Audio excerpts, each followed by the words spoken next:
Hey, what's up, guys? How you doing? Come on in. Welcome, welcome, welcome.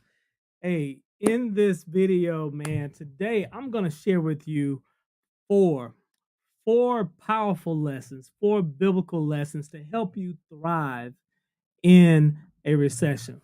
Many of you guys know right now, this is during this time, it's really looking tough for a lot of people all across the country. We have record high inflation, gas prices are through the roof, um, food prices are sky high, and the amount of um, of access to money to buy a house is drying up. So today, guys, I want to share a little bit with you four biblical lessons or four powerful lessons to help you thrive in this economy.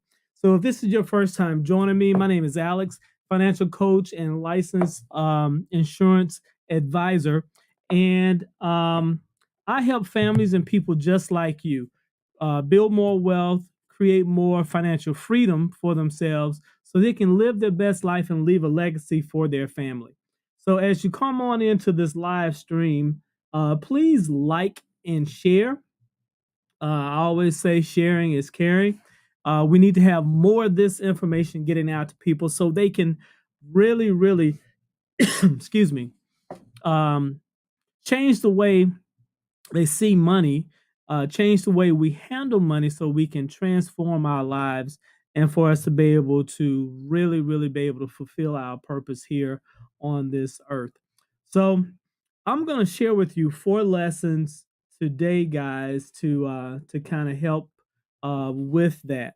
So as you come on in, like I said, if you can like and share, put your name in the comment box. Let me know that you can see me and hear me. And I always like to get right to it. So I was looking and I was just thinking about everything that's going on right now with the economy and inflation and sky high prices and everything that's just going on. Crazy stock market, cryptocurrency doing whatever it's doing, right? I was wondering, I said, I wonder if there is something that we can get some instruction, some guidance that can help us during these times. And so I said, you know what? Let me go back and take a look and see if I can find some instances in the Bible where things got a little tough, right? Where the economy got a little tough. And so I found one such story, and I said, let me just go ahead and see if there's some lessons to be learned. So if you go all the way back to Genesis, and I think it's Genesis around Genesis chapter 41 and 42, it talks about Joseph. It talks about Joseph, the favorite one of the family, right? It talks about Joseph, who is now in a foreign land. He is in Egypt, and he is now in a place where he's been, obviously, if you know his story, he's been sold into slavery, right? Um, he's been rescued but put in jail. Okay, he's gotten out and he's had some success, and he was actually put back in jail. And if you can imagine that, man, for doing nothing, right?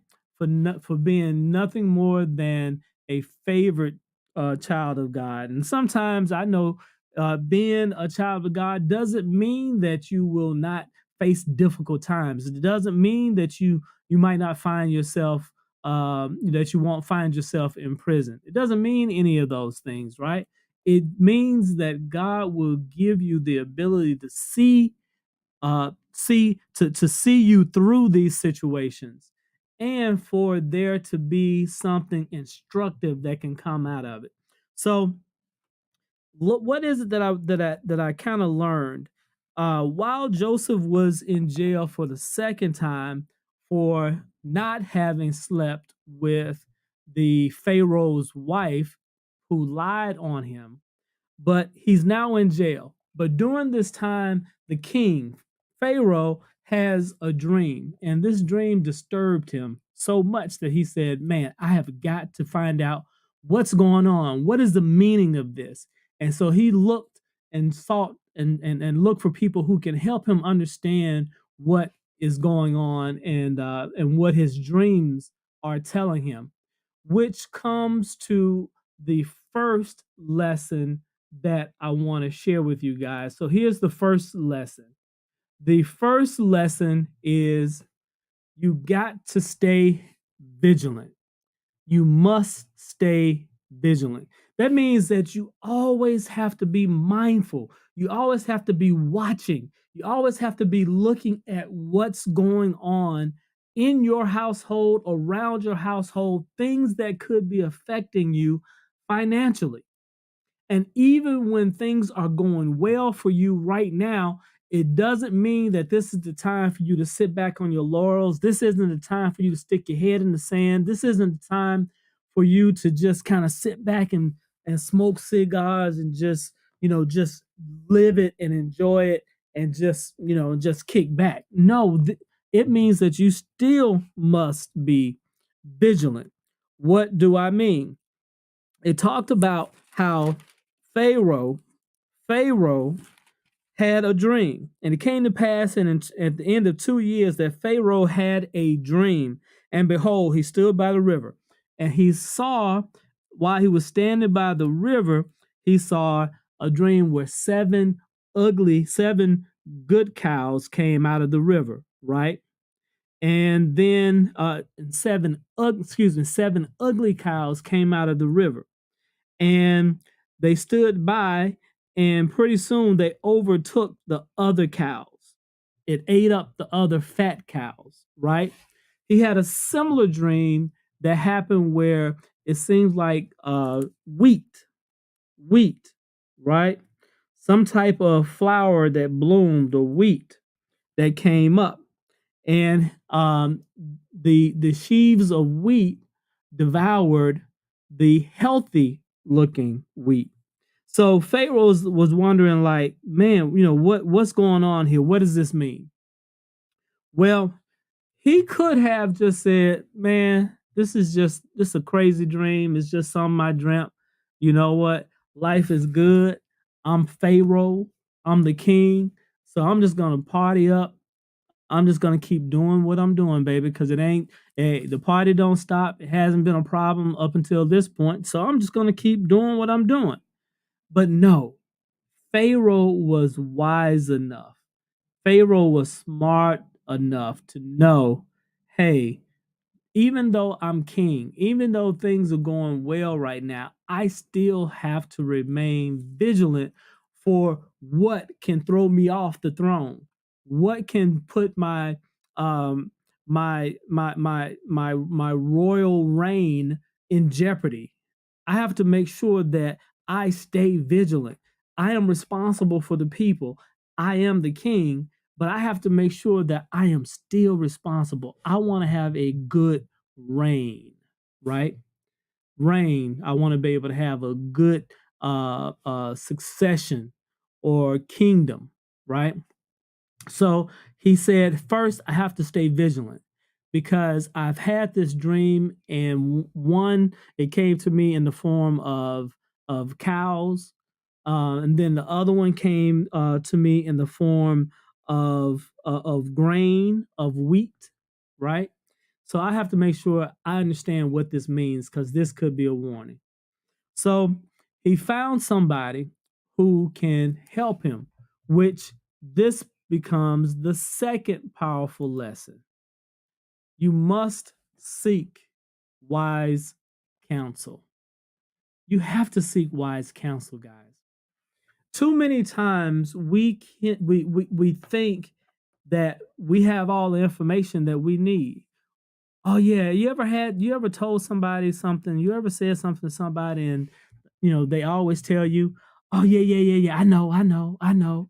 Yeah, man, I'm good." Right?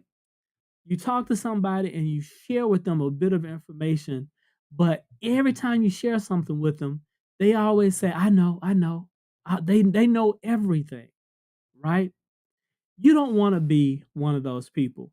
If you know everything that people are telling you, if you're in a room with people and you the smartest person in the room, chances are you're in the wrong room. You're in the wrong room. You have to make sure that you are seeking wise counsel. That's the second point. Where am I getting that from? Well, Pharaoh had this dream, and Pharaoh said, "Hey, I have got to find somebody who can interpret this dream for me and understand what it means." That's where Joseph comes into play. Joseph is somewhere sitting in prison. He's sitting in prison for not doing something that he was accused of doing. And he was sitting there, and even though the situation that he was in was looking pretty dire, it was looking like he was going to sit in there for a long time. Somebody told Pharaoh that there's somebody that who can interpret his dream. So it says right here in chapter 41, it says, "Now there was a young Hebrew man with us there in the prison, a servant of the captain of the guard, and we told him, and he interpreted our dreams for us." So it says, each man he interpreted according to his own dream. And he said, "It came to pass, just as he interpreted the dreams for us, those things actually did happen and they did actually come true." So Pharaoh said, "Hey, send after this Joseph guy. See if he can truly interpret what this dream means." So, uh, so they brought Joseph to the king. They brought him to Pharaoh. And in chapter 17, then Pharaoh said unto Joseph, "Behold, in my dream I stood on the banks of the river. Suddenly 7 cows came up out of the river, fine looking and fat, and they fed in the meadow." And then it said, "Behold, 7 other cows came up after them, poor and very ugly and gaunt. Such ugliness I have never seen in all the land of Egypt. And the gaunt, ugly cows ate up the first 7 fat cows." So it said right there that, hey, Joseph, when he heard it, Joseph said, okay. Says right here in verse 25, "The dreams of Pharaoh are one." God has shown Pharaoh what is about to happen, what he is about to do. And so he talked about what the 7 cows, the 7 ugly cows, and the 7 gaunt cows. It talks about what the 7 sheaves of wheat and the other sheaves of wheat, what it all meant. So he said, "Hey, listen, there's about to be a famine in the land." So that's the first thing that the Pharaoh needed to do. And that's the second thing that we need to do. We need to seek wise counsel. We need to gain some understanding. Even when the environment around us, things are going well, things are looking good. Everything is looking great right now. Number one, I said you got to be vigilant. But then number two, when you start seeing signs of things changing, that means that you have to start seeking wise counsel, because you have to understand things are not always going to they're not always going to go well, right? You're going to have cycles. And in this instance, it talked about you're going to have 7 years of feast. I mean, things are going to be looking great. Everybody's going to be balling out. Everybody's going to be driving Lambos. They're going to be doing their thing, right? But after that, you're going to have 7 years of famine. And just like the stock market that just happened recently, things have been rolling fine ever since 2008 or so. Things have been going well. Things have been going great. But if you pay attention just long enough, you will understand and see that there are cycles that happen. You have years where the stock market continues to go up. It's called a bull market. And then you have some years that the market is down. That's called a bear market, right? So if you see those terms, that's what they're talking about.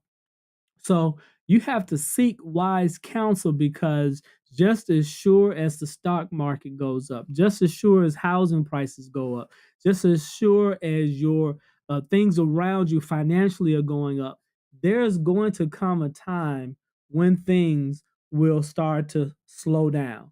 That is just the cycle, the financial cycle. That's just how things work. And so you must seek wise counsel during that time, just like Pharaoh did. So, what did Joseph teach him? What did Joseph say to him?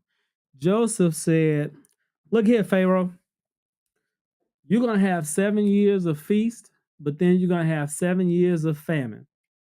And he said, "Man, um, I don't know what to do in this situation.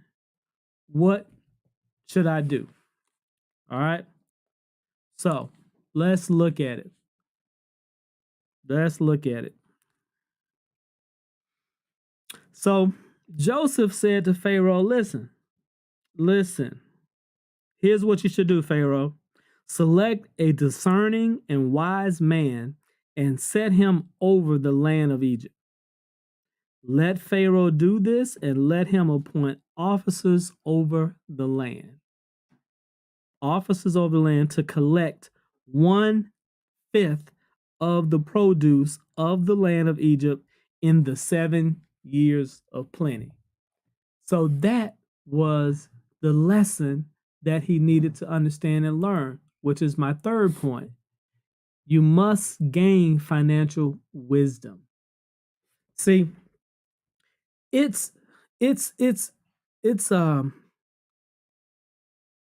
it's tempting to try to do everything on your own. It's tempting to think that you have the wherewithal and you have the smarts to handle all of your finances the way that leads to building wealth in a way that leads to creating more financial freedom for yourself and for your family.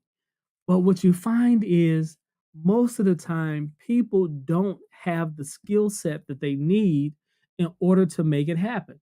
Why am I saying that? Because we know that we learn our money habits, our money beliefs from those that are closest to us from an early age.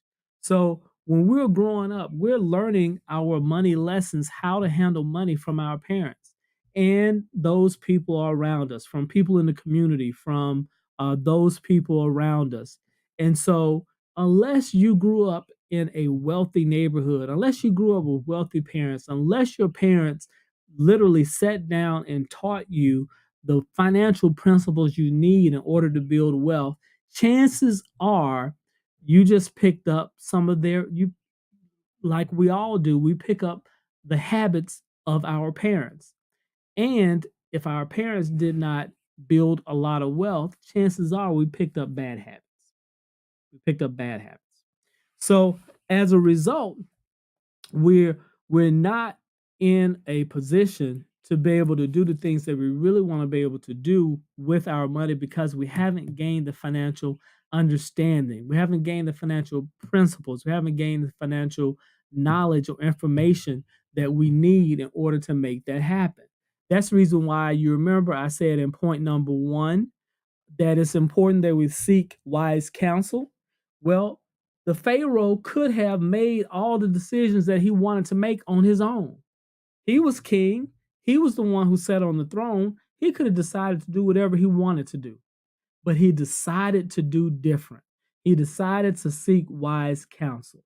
And that's the reason why people who seek wise counsel, and third, who gain financial wisdom, why they always blossom, why they always seem to grow, why they always seem to get ahead. Just like it says, the richer get richer and the poorer gets what? Poorer. That's what happens.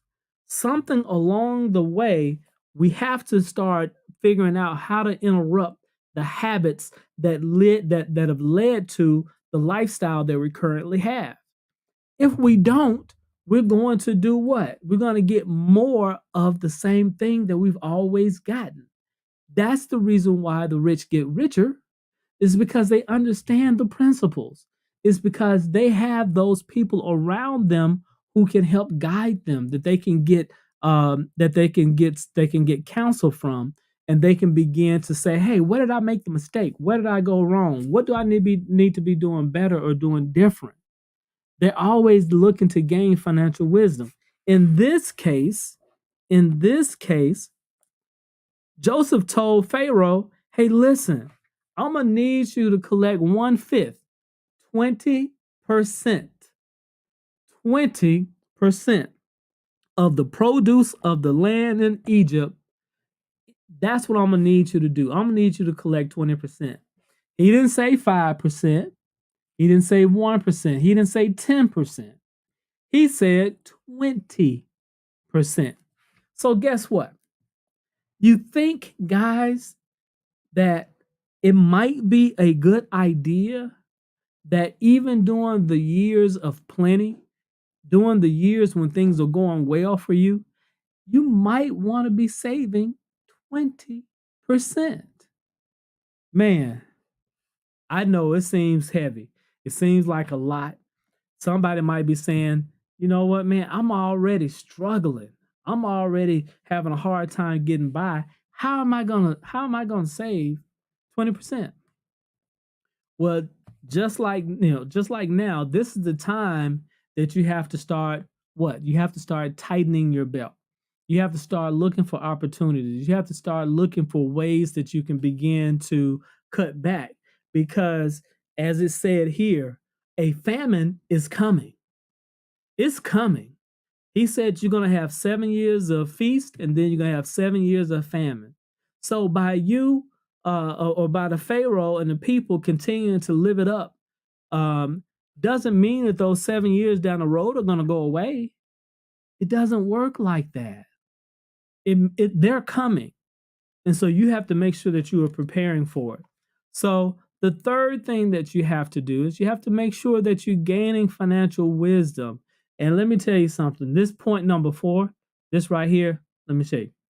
So let me just say this, guys. If right now, if things are a little bit tight for you right now, if you aren't quite sure how you're going to save more money, if you're not sure how to make more money, you're not sure how you should be investing so you can grow your money tax free, if you're not sure how to be able to access your money before you reach 59 and a half without penalties and fees, if you want to know more about how to have tax free income in retirement that never runs out, I want you to look here at the screen below.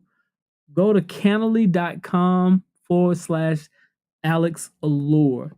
Schedule some time with me. Take a screenshot of this screen right now. Schedule some time with me and let me show you how you can actually start building wealth for your family. How you can establish an immediate legacy for your family. How you can begin to have a private smart fund that you can tap in retirement on a tax-free basis. If you want to be able to know more about how you can grow your income, how you can get all the upside of the stock market and get stock market like returns without the loss, without losing your money in the stock market. If you want to know more about how to do these things, schedule an appointment with me. It's complimentary, it's free. Go to Cannaly.com/Alex Allure and let me show you how you can actually go about building tax free wealth for yourself and for your family, how you can establish a legacy for your family, how you can actually have tax free income that never runs out. Okay. If those things sound good to you and you want to know more, take a screenshot, Cannaly.com/Alex Allure, and let me share with you some strategies to make that happen. All right. So let me just recap. Number 1, I said the first of the 4 biblical powerful lessons is you must stay vigilant.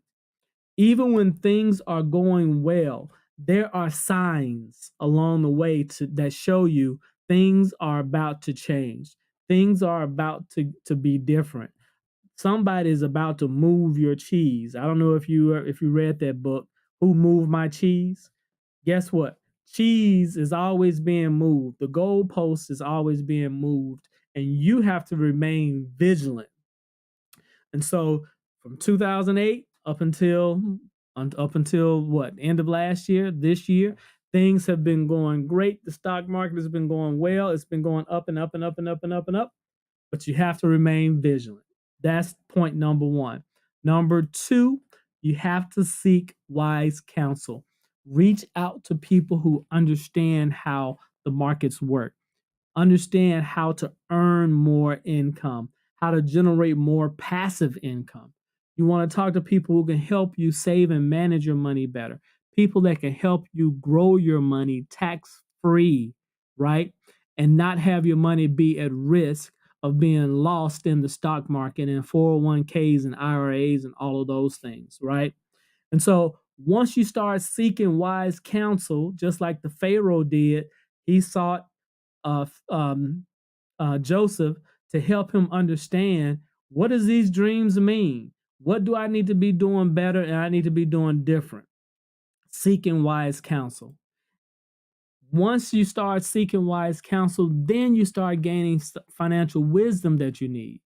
In this case, Joseph told him, hey, you're going to have 7 years of famine, of feast, and you're going to have 7 years of famine. You want to make sure that you save 20% during the good years, because the bad years, the famine is coming, and you want to be prepared, which is my fourth point. Prepare in the good times and the bad times. So, as we see right here, it said clearly, right here, Genesis 41, verse 56, it says right here, the famine was all over the face of the earth, except in Egypt. Famine was all over the earth. Then the 7 years of plenty which were in the land of Egypt ended, and the 7 years of famine began to come true, just as Joseph said. The famine was in all the land, but all except Egypt, where there was bread. And so that just goes to show you that so many times people are saying, when things are going well, people are living it up. They're spending money. They're buying things that make them feel good. That make you look good. We dropping money, jumping thousands, hundreds of thousands on cars and Lambos and houses and trips and vacations and all this other stuff. That isn't to say that you're not supposed to enjoy those things. Doesn't mean that. It simply means that you must make sure that you are preparing for the down years, because they are coming. They're coming. They always come. Life moves in cycles. And so if you want to be able to be blessed in every season, whether it be winter, summer, fall, right? You want to be blessed in all seasons. You don't want to just be blessed during the harvest time. That's what happens when people wind up getting their tax returns. Everybody's balling out in April and May. Oh, I just got my tax return. Oh, it's looking lovely right about now. People going out spending money doing things. Maybe you might want to take whatever you got, take 20% of that, put it aside, because famine is coming. So, in good times and bad times, you want to make sure that you're saving money, because if you do it, this is what you got. This is what you got to look forward to. It said, famine was all over the face of the earth, and Joseph opened all the storehouses and sold to the Egyptians. The famine became severe in the land, so all the countries, all the people had to come to Egypt to buy grain because famine was severe in the land. See, when you are seeking wise counsel, when you are learning financial principles, when you are setting aside and doing the things that you need to do during the years of planning, when the bad years come along, everybody's going to have to come and see you. They're going to have to come and see you. You remember where it says the don't be a borrower, be the lender. You should be the head and not the tail. That's what happens. All too often, we continue to spend, enjoy, spend, buy, spend, and we never take the time to save. When you don't take the time to save, there's going to come a time when you're going to have to go to Egypt, or you're going to have to go somewhere to beg, to borrow, to steal in order to survive when the famine comes. So listen, guys, right now might be a little bit tough right now because of gas prices, because of housing prices. Right now is the time because here's what's going to happen. Interesting things going to happen. See, when the stock market goes down, that means that the prices of stocks are down. That means that if you have the resources, if you have the reserves, you now have the ability to buy ownership of these companies at a cheaper price. So, when you buy at a cheaper price, as the economy does what it does, and then eventually it gets better and it starts going on the upcycle, right? That means now you are in position to do what? You are in position to prosper. You are in position to grow. You are in position to have plenty and to prosper well. All because you were wise enough, you were smart enough to say, hey, these good times aren't going to last always. And I need to make sure that I'm putting back some money. So when everything goes haywire, when everybody, or Warren Buffett said, when there's blood in the street and everybody is selling, that's the time you need to be buying, because you can buy stuff at a great discount at a great price. See, a lot of times when people aren't being very smart financially, it and when it all unravels, for people who are wise, for people who have stored up, for people who have reserves, for people who have they've been good with their credit the whole time, for people who have been good with their spending the whole time. During this time, that's when those people come up because they're able to buy things on discount from those people who did not prepare during the good times, and they have to suffer during the bad times. So there you have it, guys. Those are the four lessons, the four powerful lessons that you can use in order to grow and prosper and thrive during these times. Let me tell you, if you are able to cut back even more than you have, if you're able to really tighten your belt up right now, and really look for ways that you can save your money right now, let me tell you something. You're going to be able to, you're going to have a good transfer of wealth that's going to be coming to you, because you're going to be able to buy things on discounts. You're going to be able to buy stocks on discounts. You're going to be able to buy some of those houses that people won't be able to afford any longer. You're going to be able to buy these investment properties that you can buy for cents on the dollar. And then as the prices begin to rise and things start looking up again, you're going to be the one who's going to be sitting pretty and living well. So, hey guys, if you want to know more about how to take advantage of some of these principles, go to Canley.com/Alex Allure and schedule a free consultation with me. And let's talk about how you can actually prosper and prepare to prosper during these difficult times. All right. Take care. God bless. I'll see you next time.